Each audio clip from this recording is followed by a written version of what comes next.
साथीहरू यही सब्जीमा अघि दिदी बहिनी बाजेको झगडा गरेको होइन यहाँ हेर्नु न दिदी मलाई जित्नु खोज्छ होइन हामी लाने हो यो आधी उसको यता मेरो यता हो यो अंश बन्द हो यसो राम्रो धुनु नि साग काटेर त्यो उयोमा बाको हिँडेर बारेको आमाले फेरि सब्जी टिपेर ल्याइदिनु भयो ए मलाई त यो पान साग भइहाल्छ अर्ग्यानिक सब्जी म चाहिँ साग एकदम मन पराउँछु क्या अनि त्यही भएर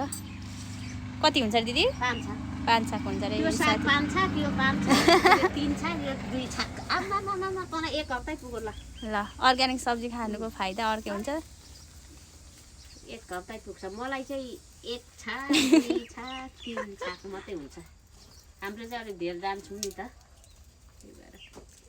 कति राम्री आएको हो लोभिनी छ नि आमा दिदी लोभ त गर्नुपर्छ नि भन्नु न हौ लु लोभिनी छ कि छैन दिदी भन्नु न होइन हौ दिदी चाहिँ दिदी चाहिँ लोभी छ कि छैन लोभी भए पनि भोज त के भयो त भन्नु न आमाको मुखबाट सुन्ने अन्त नि बहिनीलाई एउटा दिँदैन एकजनालाई नि यो भयो त साह्रै लोभिनी छ नि आमा एकजनालाई धेर के गर्नु त प्रतिमा चाहिँ दिदीको नाम है साथीहरू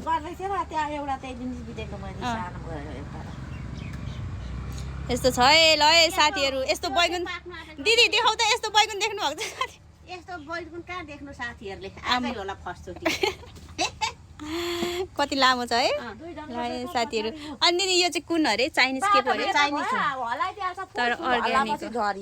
सबै यो केही हालेको छैन यहाँ एकदम अर्ग्यानिक मल मात्रै हालेको न दबाई न औषधि केही हालेको होइन यो अब यति धेरै सब्जीहरू बोकेर हामी गयौँ साथीहरू थ्याङ्क यू सो मच कति राम्रो छ देखाउ त यहाँनिर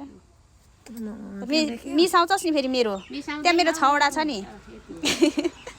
यो चाहिँ अर्कै जातको पर्छ यता हाल्दा हुने हुँदैन मिसाउँदा हुँदैन देख्नुमा कस्तो लोभिनी छ नि लोभिनी छ प्रतिमा लोभिनी छ हेरिरहेको छ अरे साथीहरूलाई थ्याङ्क यू सो मच हाम्रो भिडियोहरू साथ दिनुभएकोमा